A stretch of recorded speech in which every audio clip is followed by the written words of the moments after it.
There is nothing more fascinating than the ancient world. It's so mysterious and intriguing that many will travel halfway across the globe just to explore it, and this Irish guy is no different.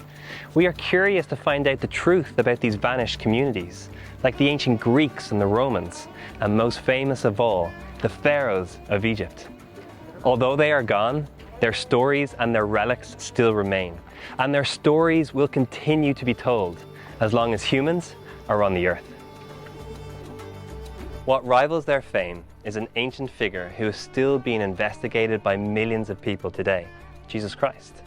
But I'm conscious that I stand here in what many consider to be the center of the world, that its history is not as trusted as the pharaohs of old, and disputed by many. The religions of our world have different stories about Jesus Christ, and so the responsibility is on us to explore and decide the truth about him for ourselves. The ancient Egyptian carvings that we can see with our own eyes are credible because we know that they are depictions from ancient life, from eyewitnesses who were there at that time. The same, I believe, has to be true of Jesus Christ. From all the historical records we have of Jesus, the most verifiable and credible evidence is from the eyewitnesses that were closest to him.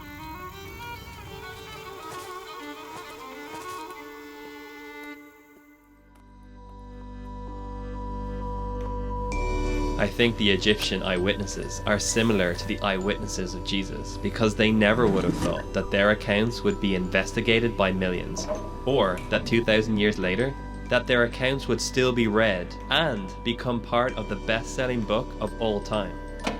They were just writing them down for their friends and for local communities who wanted to know more.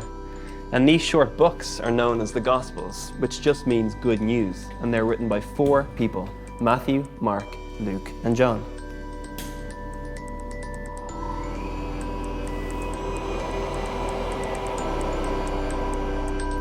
There's a common question about these books, and in fact the Bible. Is what we read in our Bible today the exact same as what it would have been 2,000 years ago, and can it be trusted? Because there's a common critique of Christianity that the source writings of Jesus were altered due to whatever agenda the early Christians may have had.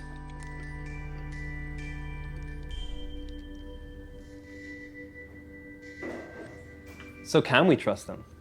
Well, historians look for a number of things when deciding if an ancient piece of writing is reliable or not. They'll ask questions like, how soon was it written after the actual events? How many copies of the history do we have, and are they accurate? And are there records from eyewitness testimonies? Take Alexander the Great, one of the most famous conquerors of the ancient world. He was born 300 years before Jesus. However, the only surviving accounts were written at least 300 years after his death. 2 were written by historians Arrian and Plutarch, who obviously did not know Alexander or anyone from that century.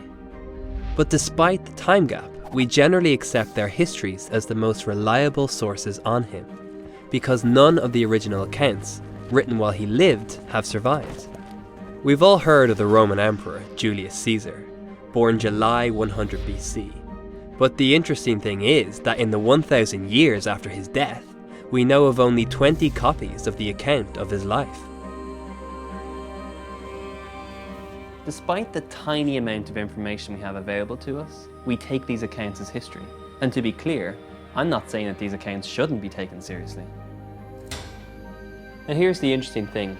Based on historical accuracy, there's more reason to believe the accounts of Jesus than that of Alexander the Great or Caesar.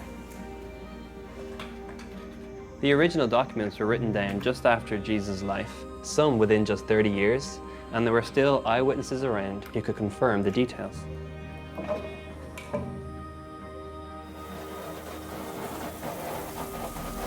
And when it comes to relying on the accuracy of copying, we have more than 5,000 ancient manuscripts that contain part or all of the New Testament, and that's just in Greek. We have over 8,000 copies in Latin, and then 9,000 in many other languages. And it was all done within 300 years of Jesus' death. Compare that to the mere 20 copies we have of Caesar's history after 1,000 years. So when it comes to historical record, I think Jesus is in a league of his own. His story went viral, and it happened within a generation. Not bad for the child of an unwed refugee peasant living in an obscure corner of the world's greatest empire. So if we accept that the accounts of Alexander the Great and Julius Caesar are historical, reliable sources, should we not then be willing to accept the historical accounts of Jesus?